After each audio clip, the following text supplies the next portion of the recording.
Assalamualaikum warahmatullahi wabarakatuh. Bagaimana kabarnya anak-anak soli dan solihah siswa kelas 4 SDIT Permata Bunda 1, 2, dan 3. Semoga semuanya senantiasa dalam keadaan sehat dan selalu dalam lindungan Allah. Amin ya rabbal alamin. Berjumpa kembali dalam mata pelajaran IPA. Sebelum mulai belajar, mari bersama kita berdoa agar Allah limpahkan kepada kita ilmu yang barokah dan juga bermanfaat. Berdoa, mulai. A'udzu billahi minasyaitonir rajim. Bismillahirrahmanirrahim. Rabbi zidni ilma warzuqni fahma. Amin ya rabbal alamin. Selesai. Anak-anak soli dan solihah, pekan lalu kita sudah belajar tentang siklus hidup beberapa hewan.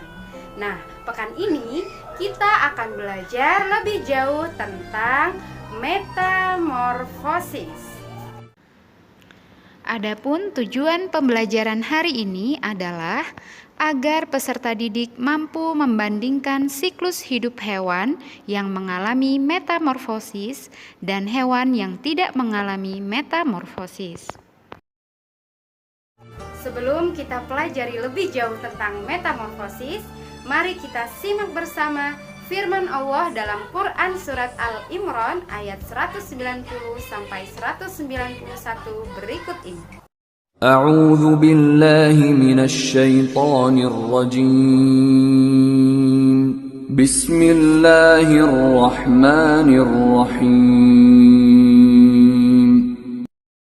Inna fi khalqis samawati wal ardi wa ikhtilafil laili wan nahar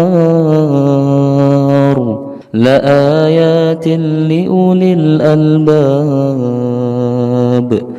alladhina yadhkuruna Allaha qiyaman wa qu'udan wa 'ala junubihim ويتفكرون في خلق السماوات والأرض ربنا ما خلقت هذا باطلا سبحانك فقنا عذاب النار. Sekarang yuk kita perhatikan gambar berikut ini. Gambar apakah ini? Ya, benar. Ini adalah gambar siklus hidup kupu-kupu dan siklus hidup kucing. Ada yang tahu apakah perbedaan siklus hidup kedua hewan ini? Ya, benar. Jika kita perhatikan lebih teliti, pada siklus hidup kupu-kupu terjadi beberapa kali perubahan bentuk selama siklus hidupnya, yaitu mulai dari telur yang bentuknya kecil, bulat. Selanjutnya telur akan menetas menjadi seekor ulat, ya, yang bentuknya lonjong. Ya. Kemudian ulat pada waktunya akan menempel pada ranting ataupun dedaunan dan berubah menjadi seekor kepompong. Kemudian dari seekor kepompong pada waktunya nanti akan terbuka dan keluar seekor kupu-kupu muda. Dan dari kupu-kupu muda nanti akan tumbuh dan berkembang menjadi kupu-kupu dewasa. Kemudian pada waktunya kupu-kupu dewasa akan kembali bertelur dan begitu seterusnya. Jadi pada kupu-kupu selama siklus hidupnya terjadi beberapa kali perubahan bentuk. Sedangkan pada kucing bisa dilihat gambar di sebelahnya. Selama siklus hidupnya kucing tidak mengalami perubahan bentuk. Ya, mulai dari anak kucing yang lahir dari induknya bentuknya sudah seperti kucing. Kemudian anak kucing akan tumbuh dan berkembang menjadi kucing muda yang bentuknya masih sama, hanya saja ukurannya bertambah besar. Kemudian kucing muda akan tumbuh dan berkembang menjadi kucing dewasa yang bentuknya juga masih sama, hanya saja tubuhnya semakin bertambah besar lagi. Dan pada waktunya kucing betina akan kembali melahirkan anak kucing yang bentuknya tentu saja masih sama. Nah, proses perubahan bentuk seperti yang dialami kupu-kupu selama siklus hidupnya, ya, itu disebut dengan metamorfosis. Jadi dapat dikatakan bahwa kupu-kupu mengalami metamorfosis karena selama siklus hidupnya kupu-kupu mengalami beberapa kali perubahan bentuk. Sedangkan kucing tidak mengalami metamorfosis selama siklus hidupnya. Selanjutnya, mari kita perhatikan gambar berikut ini. Gambar apakah ini? Iya, betul sekali. Ini adalah gambar siklus hidup kupu-kupu dan siklus hidup kecoa.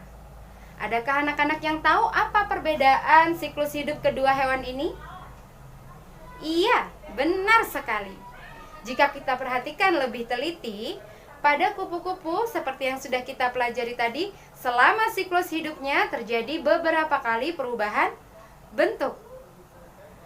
Yaitu di mana larva muda dari kupu-kupu atau yang kita kenal dengan ulat, bentuknya jauh berbeda dengan kupu-kupu ketika dewasa, yaitu bentuk kupu-kupu yang bersayap.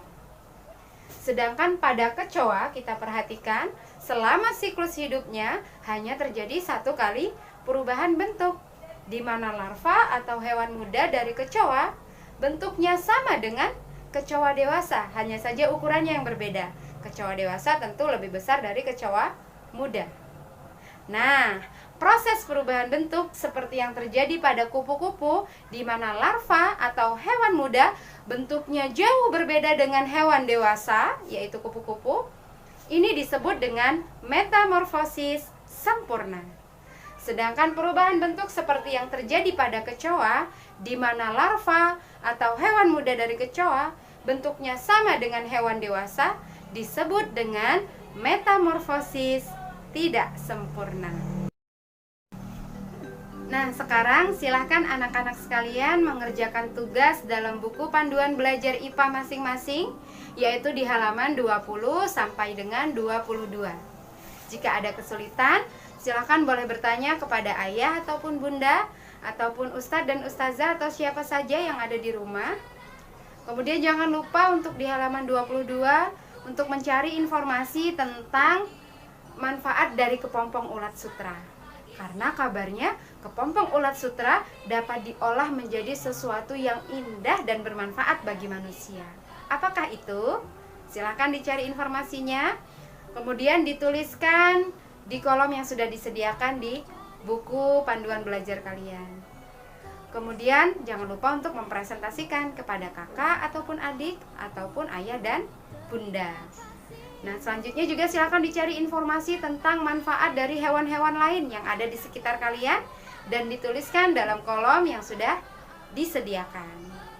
Semoga Allah beri kemudahan. Insya Allah anak-anak semua bisa mengerjakan.